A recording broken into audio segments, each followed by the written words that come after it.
اسمع اسمع يا حباب، ما شاء الله. السلام عليكم ورحمة الله وبركاته، ووصفة جديدة اليوم من قناة وصفحة أطايب دارنا على الفيسبوك وعلى اليوتيوب. هي اللزاقيات الحورانية، أو بكل مناطق سوريا اسمها السيالات، تقريبا نفسها. اللزاقات الحورانية راح نعملها بطريقة كثير سهلة وبتشهي أحبتي. إذا عجبكم الفيديو كالعادة دعم واشتراك ولايك ومشاركة على نطاق واسع. إذا ما عجبكم فرضا أو جدلا نفسا دعم واشتراك ونطاق على ومشاركة على نطاق واسع، بس بشكل أكبر وعصبي. بس إن شاء الله بيعجبكم أحبتي. بعد الفاصل راجعين وعلى التفاصيل مباشرة.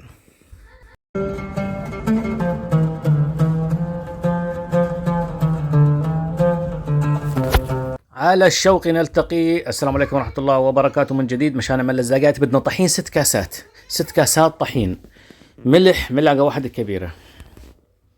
بنخلطهن بأي خفاق بأي طريقة ممكنة. اللي هن بدنا كاسات مي 8، عدد 8، إذا المي 8 كاسات كاملة. نخلطهن بشكل كويس، نخفقهن بالعجانة بالخلاط باللي هو بأي طريقة، ونتركهن 10 دقائق يتخمرن أو يرتاحن 10 دقائق. بعدين بنجيب الصاج أو الغاز أو المقلة أو أي إشي راح نشتغل عليه، يكون ساخن يعني وسط النار مش كثير قوية. بنحط الطحين هذا السائل اللي صار، بنحطه على الصاج أو على الغاز. هاي احنا اشتغلنا بهاي القلاية تقريبا كهربائية. كل ما كان أكبر طبعا كل ما كان أحسن، إذا صاج برا على الحطب أحسن.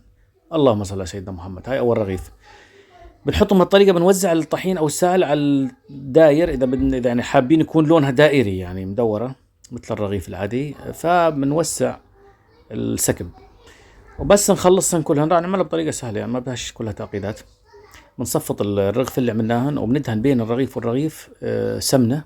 إذا سمنة عربية أحسن طبعا، ما في سمنة حيوانية أفضل.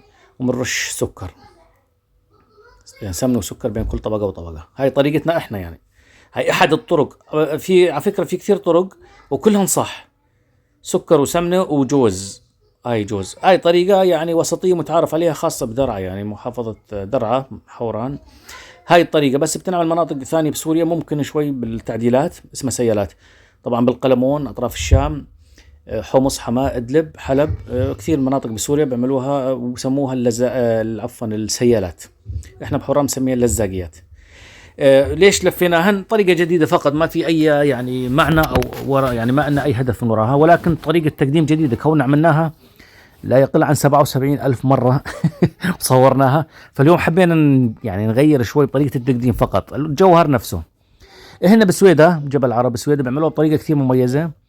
بسكبوا عليها حليب وحلاوة، بخلطون مع بعض وبسكبوا عليها يعني مثل على نمط المليحي، يعني تصير منسف، تتحول لمنسف نفسها هي، ولكن بحطوا حلاوة وحليب.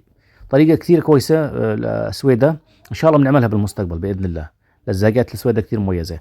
إحنا لفيناها اليوم مثل السندويش أو مثل الفطاير، بس طريقة تقديم جديدة فقط لا غير. أما هنا في السهي بتتقسم على شكل مكعبات ومربعات مستطيلات اللي هن بتتاكل يعني مثل الرقاقة. بس اليوم طريقة تقديم جديدة بس يعني من باب التنويع بس، يعني ما في أي هدف ثاني، لأنه عملنا هذيك كثير اللزاقات العادية بطرق تقديم كثيرة، وكل مرة بنحاول نقدم طريقة جديدة احنا بس، يعني هاي كل ما هنالك بالموضوع. إذا بنقطعهم باللفن، عملناها بجوز وسكر وسمن عربي بين الطبقات. باللفن بنقطعهن بنقدمهن وهم بكون جاهزات. طبعا حلويات شعبية سورية حورانية كمان، شتوية كثير يعني طيبة، لذيذة وبسيطة وسهلة وسريعة ما بدها شيء وطيبة يعني كمان. هاي لزاقاتنا صارت جاهزة. صحتين وألف عافية حبايبي. إذا عجبكم الفيديو كالعادة اشتراك ودعم ورفع الفيديو على الفيسبوك على اليوتيوب، حتى على باقي المنصات اللي هن انستغرام تيك توك بلوجر، كلهن شغالات وإن حسابات عليهن.